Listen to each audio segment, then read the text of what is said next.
এখন আমি দাঁড়িয়ে আছি, এটা কোন থানার আন্ডারে? এটা পুরসুরা থানার আন্ডারে দিগুড়িঘাট গ্রামে। যাকে আপনারা দেখতে পাচ্ছেন ওনার নাম সুজিত সাউ। উনি একজন ফার্নিচার ব্যবসায়ী।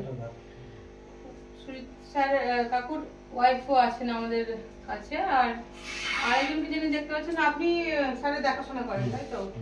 কাকুর দেখাশোনা করেন নার্সিং স্টাফ। কাকু কত বছর ধরে এই অবস্থায় আছেন? প্রায় 3 বছর হয়ে গেল। প্রায় 3 বছর হয়ে গেল কাকু এই অবস্থায় আছেন। প্রথমে ওনার সেরিব্রাল অ্যাটাক হয়েছিল, তাই তো? সেরিব্রাল অ্যাটাক হয় এবং তারপর থেকে কাকু এই স্টেজে আছেন। একটু কাছ থেকে দেখাও, ওনার গলায় চ্যানেল করা আছে। উনি স্বাভাবিক অবস্থায় খেতে পারেন না। ওর এই যে ওনার গলায় এই যে চ্যানেলটা দেখতে পাচ্ছেন, এটা দিয়েই ওনার সমস্ত লিকুইড পাস করানো হয় এবং ওনার নাকে এইভাবে অক্সিজেনের নল ইত্যাদি, এটা রাইস টুল এইভাবে চলে। উনি দীর্ঘ 3 বছর ধরে যে এই অবস্থায় আছেন, ওনার চিকিৎসার একটা বিপুল খরচ হয় প্রতি মাসে। খুব কম করেও প্রায় 40,000 টাকা খরচ হয়। তো সেটা ওনার ফ্যামিলির পক্ষে বহন করা সম্ভব না। উনি একটা সময় যথেষ্ট অবস্থাপন্নই ছিলেন, কিন্তু এই দীর্ঘ 3 বছরে, কাকিমা আসুন, দীর্ঘ 3 বছরে ওনার যে পরিমাণ খরচ হয়ে গেছে। উনি হসপিটালে কতদিন ভর্তি ছিলেন? 1 মাস 12 দিন। কোন হসপিটালে? নিউরোসায়েন্সে প্রায় 1 মাস 12 দিন ভর্তি ছিলেন। ওখানে একটা বেশ কয়েক লক্ষ টাকা চলে গেছে এবং এই 3 বছরে বুঝতেই পারছেন। এবং উনি একমাত্র উপার্জনশীল ছিলেন, আর কেউ উপার্জন করে না। 2 মেয়েরই বিয়ে হয়ে গেছে, মেয়েরা তাদের সাধ্যমতো সাহায্য করে। আমি সবাইকে আবেদন জানাবো যে আপনারা আপনাদের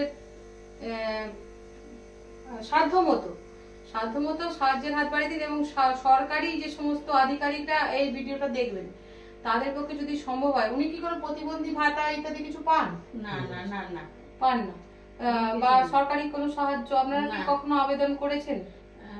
করেছিলাম বলতে আমাদের তো করা হয়েছিল না, ভোটার কার্ড ওখানে বলে এখানে কোনো কিছু আমরা সাহায্য পাচ্ছি না। আচ্ছা, ওনার আগে আপনাদের ধামলা জগন্নাথপুরে বাড়ি ছিল। ওনারা এখানে এসে বাড়ি করেছেন, তাও প্রায় কত বছর হয়ে গেল? 22 বছর এসেছে এখানে। 22 বছর ধরে ব্যবসা করছে, 40 বছর। হ্যাঁ, ওনার ব্যবসা সূত্রে এখানে আসা। ওনার ফার্নিচারের বিজনেস ছিল। এখন বিজনেসও সেই রকম ভাবে চালাবার মতো কেউ নেই এবং উপার্জনও একদম বলতে গেলে জিরো। তো দাদা ভালো বলতে পারবেন ওনাকে কিভাবে খাওয়ানো হয়। আপনি তো সব করেন, ওনার দেখাশোনা। হ্যাঁ, পেশেন্টকে রাইস টুল দিয়ে খাওয়ানো হয়। সাকশন আগে করতে হতো, সাকশন মেশিন উপরে তোলা আছে, সাকশন এখন করতে হচ্ছে না। তারপরে কি ক্যাথেটার লাগা ছিল, এখন ক্যাথেটার লাগানো নয়, আমি নিজের হিসাবে যে করার আছে ওটা করে দিয়েছি। এগুলা হাগিস করে রাখেন না, হাগিস করে রাখেন এমনি আপনি করেন? হ্যাঁ, পটি 4 দিন 5 দিন এমন করে হয়। আচ্ছা, ঠিক আছে। পটি বা টয়লেট যেটা হয় আমি সব করে দিই। ওই দাদাই সব করে। আর উনি চা খান সব লিকুইড। ভোকাল কর্ড প্যারালাইজড আছে। ভোকাল কর্ডটা। Vocal cord paralysed. তো ওয়ান সাইড ফুললি প্যারালাইজড। কাকু এলাকার নাম করা একজন ব্যক্তি ছিলেন। খুব ভালো গান গাইতেন। আমি ওনাকে অনেকদিন আগে দেখেছিলাম। গণনাট্যের সম্পাদক ছিলেন। কাকু চোখে জল ফেলবে না। আমি ভগবানের কাছে প্রার্থনা করব আপনি তাড়াতাড়ি সুস্থ হয়ে যাবেন। খুব তাড়াতাড়ি সুস্থ হয়ে আপনি আবার আমাদের গান শোনাবেন। কাকু আমি ভগবানের কাছে প্রার্থনা করব যাতে কাকু তাড়াতাড়ি সুস্থ হয়ে যায় এবং আমরা আবার আসবো, কাকুকে দেখে যাব এবং যাদের এই ভিডিও চোখে পড়বে সবাই সাহায্য করুন বা প্রতিবন্ধী কোনো যদি ভাতা দেওয়া যায় কাকুকে সেটাও দেবেন। উনি একদিন নিজের হাতে সবাইকে দান করেছেন।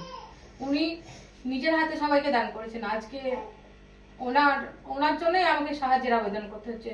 আশার আলোর তরফ থেকে সবার কাছে হাত জোড় করে অনুরোধ করব যে কাকুকে সাহায্য করবেন